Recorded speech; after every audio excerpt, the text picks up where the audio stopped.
Assalamualaikum warahmatullahi wabarakatuh. Kembali lagi bersama Matematis. Kali ini kita akan belajar tentang asal muasal trigonometri sudut istimewa. Seperti yang teman-teman tahu, mungkin teman-teman sudah hafal ya, sin 30 itu sama dengan setengah, sin 60 itu sama dengan setengah akar 3, sin 45 itu sama dengan setengah akar 2, dan nilai-nilai yang lain. Hari ini kita akan belajar dari mana asal usul nilai-nilai itu. Kenapa mereka disebut sudut istimewa? Nah, untuk lebih jelasnya teman-teman ikuti pembahasan kali ini ya. Pertama, di sini sudah saya sediakan dua buah gambar. Yang di sebelah kiri ini saya misalkan dia sudutnya adalah 30 derajat. Jadi ini sama dengan 30 derajat seperti itu. Nah, anggap saja ini koordinatnya adalah XY begitu ya. Nah, seperti itu sehingga panjang alas ini adalah X, kemudian tingginya adalah Y. Biasanya hipotenusanya atau sisi yang paling panjang ini kita sebut dengan R, di mana R itu biasanya adalah akar dari Y kuadrat ditambah X kuadrat. Untuk saat ini kita cukupkan dengan R seperti itu saja ya. Kemudian karena ini sudutnya 30 derajat, maka caranya kita cerminkan segitiga yang ada di atas ini. Kita cerminkan sehingga menjadi seperti ini.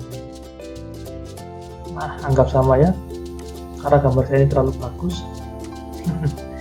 Nah, teman-teman, kalau ini adalah pencerminannya, segitiga yang biru adalah pencerminan dari segitiga yang hitam, maka sudut yang di sini ini juga besarnya 30 derajat, teman-teman.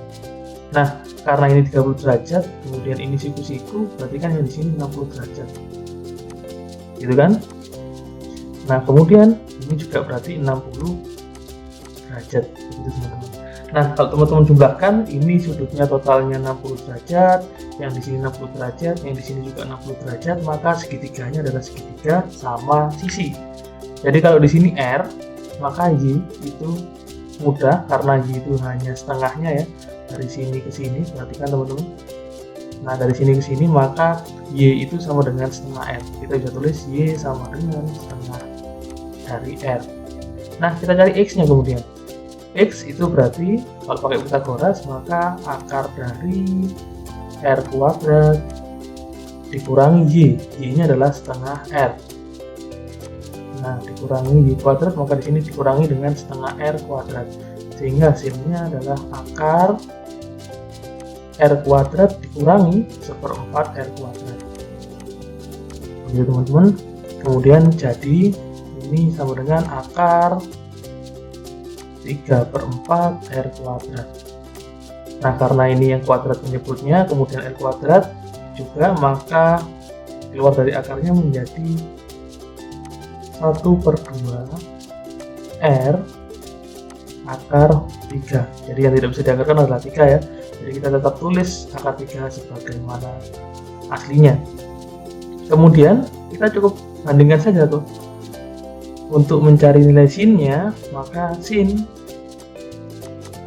30 derajat itu sama dengan, nah karena definisi sin itu adalah perbandingan sisi yang ada di depan sudut, yaitu sisi Y dibanding dengan hipotenusanya yaitu R, maka di sini Y per R, karena Y nya adalah setengah R per R gitu ya. Ini tinggal kita coret sehingga nilainya adalah setengah. Nah, ini asal usulnya kenapa sin 30 derajat sama dengan setengah. Oke, saya akan berikan contoh lainnya, yaitu cos 30 derajat berarti sama dengan, karena cos itu adalah sisi yang berada di sebelah sudut yang diketahui, maka cos 30 itu sama dengan X per R dibanding dengan hipotenusanya ya. Sehingga hasilnya adalah X nya tadi kita tahu setengah R akar 3 atau setengah akar 3R ya boleh juga, dibagi R atau per R, sehingga ini nilainya jadi setengah akar 3. Nah, dari sini teman-teman bisa mencari nilai tangen dan lain sebagainya gitu ya. Kemudian di contoh yang kedua saya akan gunakan sudut 45 derajat teman-teman. Nah, Ini kita misalkan 45 derajat ya. Oke teman-teman, karena ini 45 derajat, perhatikan ini juga siku-siku. Nah, berarti yang di sini juga 45 derajat. Seperti itu ya. Nah, sekarang teman-teman perhatikan, karena ini 45 derajat, ini 45 derajat, dan ini siku-siku, maka segitiganya adalah segitiga siku-siku sama kaki. Kaki yang sama adalah yang ini dan yang ini. Jadi teman-teman. Nah, seperti itu. Sehingga kalau ini misalkan seperti tadi, kita misalkan koordinatnya adalah x, y, yang berarti panjang ini adalah x, tingginya adalah y, maka tulisannya bisa kita tulis r, maka y itu sama dengan x, gitu teman-teman, karena segitiga sama kaki siku-siku atau segitiga siku-siku sama kaki, sehingga kita tahu y sama dengan x. Seperti itu. Karena y sama dengan x, maka kita bisa hubungkan dengan r, di mana r itu r kuadrat itu sama dengan x kuadrat ditambah y kuadrat. Itu ya kita kuras.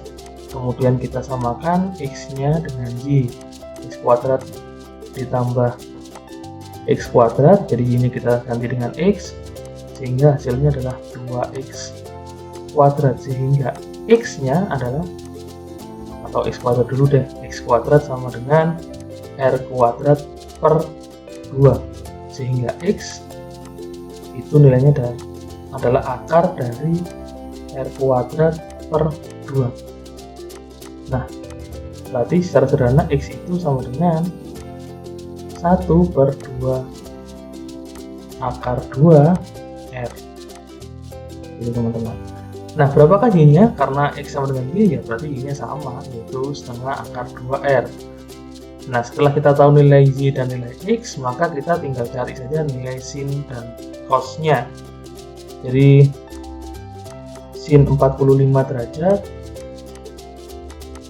itu sama dengan, seperti tadi, berarti y per r, sehingga y per r ini, sehingga nilainya adalah y-nya adalah setengah akar 2r dibagi dengan r. Nah, coret-coret seperti ini.